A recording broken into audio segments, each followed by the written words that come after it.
अभी हाल ही में मेरे पड़ोस में एक महिला की डेथ हो गई। मुझे भी तीये की बैठक में जाना पड़ा।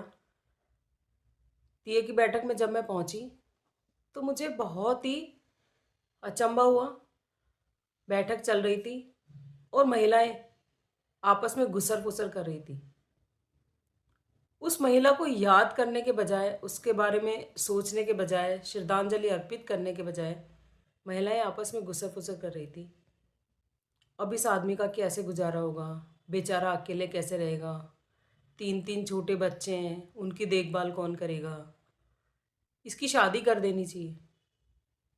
तीये की बैठक वाले दिन ही उस महिला को गए हुए 3 दिन भी नहीं हुए हैं और उस पुरुष की, जिसकी बीवी की डेथ हुई थी, शादी के चर्चे भी होने लगे। मुझे सुनकर बड़ा ताज्जुब हुआ कि हमारी सोसाइटी को क्या हो गया है कि ऐसे टाइम पर भी आप उस महिला को याद करने के बजाय उस पुरुष के बारे में सोच रहे हैं कि उस पुरुष का क्या होगा। मैं रात को घर आ गई, मुझे नींद नहीं आई, बहुत बेचैनी हुई। मुझे लगा सोसाइटी को क्या हो गया है? इतनी संकीर्ण मानसिकता कैसे?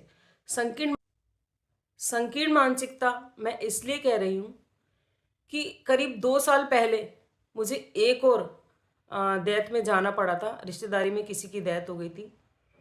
तब किसी पुरुष की डेथ हो गई थी और वो लगभग 35 साल के रहे होंगे और उनकी पत्नी जो अभी हैं अपने बच्चों को पाल-पोस कर बड़ा कर रही हैं, उनकी उम्र लगभग 30 वर्ष। वो 2 साल से स्ट्रगल करते हुए अपने बच्चों को पाल-पोस कर बड़ा कर रही है।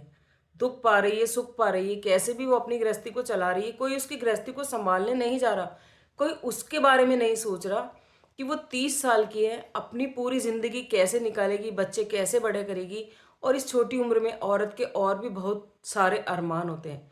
वहीं दूसरी ओर इतनी ज़्यादा एज के व्यक्ति के बारे में लोगों को सोचना आ रहा है कि वो अपनी ज़िंदगी कैसे बिताएगा, उसकी दूसरी शादी कर दें।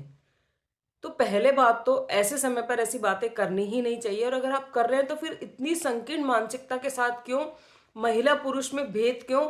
अगर आप मानवीय हैं, अगर आप मानवीयता से किसी के बारे में सोचते हैं, तो फिर आपका ख़्याल उस महिला के बारे में क्यों नहीं आया? महिला और पुरुष में भेद क्यों? दोस्तों, मैं आपसे यही कहना चाहूँगी कि महिला और पुरुष दोनों समान हैं, उनके सुख-दुःख एक जैसे हैं। अगर आप किसी के सुख के बारे में सोचते हैं, तो किसी के दुःख के बारे में भी सोचें। Thank you.